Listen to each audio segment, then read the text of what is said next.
I'm Casey Turley. This channel is a 30-day journey of rebuilding self-worth, discipline, and identity, honestly and in real time. This is Kinetic Takeover. So yesterday I talked about timing, about how some truths don't land until you're ready.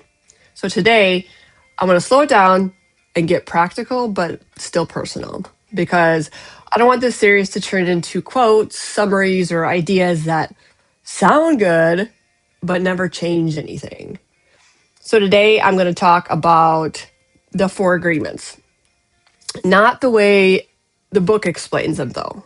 I'm going to talk about what they mean to me, how I see them through my own life, and how I'm actually planning to implement them imperfectly, realistically, and in real time for you. Because I think for me, growth only works when it's livable, actionable. So here are the 4 agreements through my lens. All right. Number 1, be impeccable with your word. What does that mean, right? So for me, this isn't about being perfect with everything you say. It's about honesty, especially with myself. Being impeccable with my word means not just agreeing to things to avoid discomfort, not always saying, I'm fine when I'm not making promises I can't keep just because I want to be liked. So in the past, I used my words to keep peace instead of telling the truth, right? So that chipped away at my self-worth.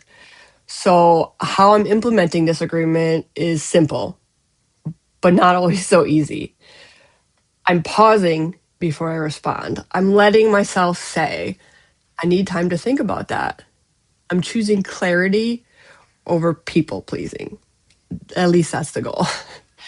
Being impeccable with my word is how I start rebuilding the trust with myself. Number 2, don't take things personally. This is the one that cracked everything open for me. For me, taking things personally has never been about ego. It's been about safety. I think I learned to read people closely, to scan for tone shifts, to internalize information about my worth. So when something feels off, even a little bit, my instinct is, what did I do wrong? So implementing this agreement doesn't mean I suddenly stop feeling things.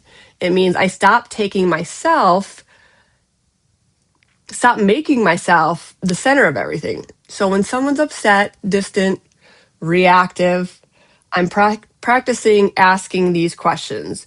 Is this actually about me? Or am I absorbing something that isn't mine? So my plan here isn't emotional numbness. It's emotional boundaries. I'm learning to let people have their feelings without turning them into a verdict about me.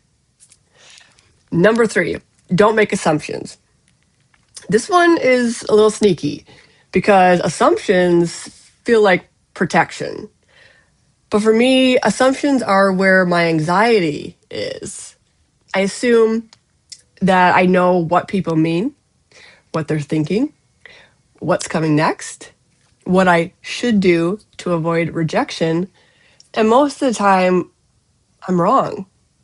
So implementing this agreement for me looks like asking more questions instead of filling in the blanks, letting silence exist without panicking, not creating stories in my head and reacting to them. I'm practicing staying in reality, not my interpretations. And that alone is calming my nervous system more than I really expected. So number 4, always do your best. This one used to feel like pressure, like do more, try harder, push through. But my definition of my best has continuously changed. My best today might look like rest instead of forcing productivity, or saying no instead of overextending, showing up imperfectly instead of just disappearing. So doing my best means honoring my capacity, not just ignoring it. And that's a huge shift for someone who ties their worth to approval and the output that people bring. So putting it all together, I'm not trying to master these agreements. I'm using them as anchors, as guides. When I feel triggered, overwhelmed, or reactive, I'm asking, am I being honest with myself right now? Am I taking something personally that I don't need to? Am I assuming instead of clarifying? Am I doing my best or am I punishing myself? This is how I'm breaking codependency. Not by isolating, not by pretending I don't need people, because I do, but by learning how to stay rooted in myself first. These agreements aren't rules for me, they're just like reminders. I'm letting them guide me, not to be perfect, but to be consistent. So that's day 2. Tomorrow, I'll let you know one thing that really helps me when I'm working on myself. This is part of a 30-day journey I'm sharing here. And if you're curious about my other work, my site's linked below.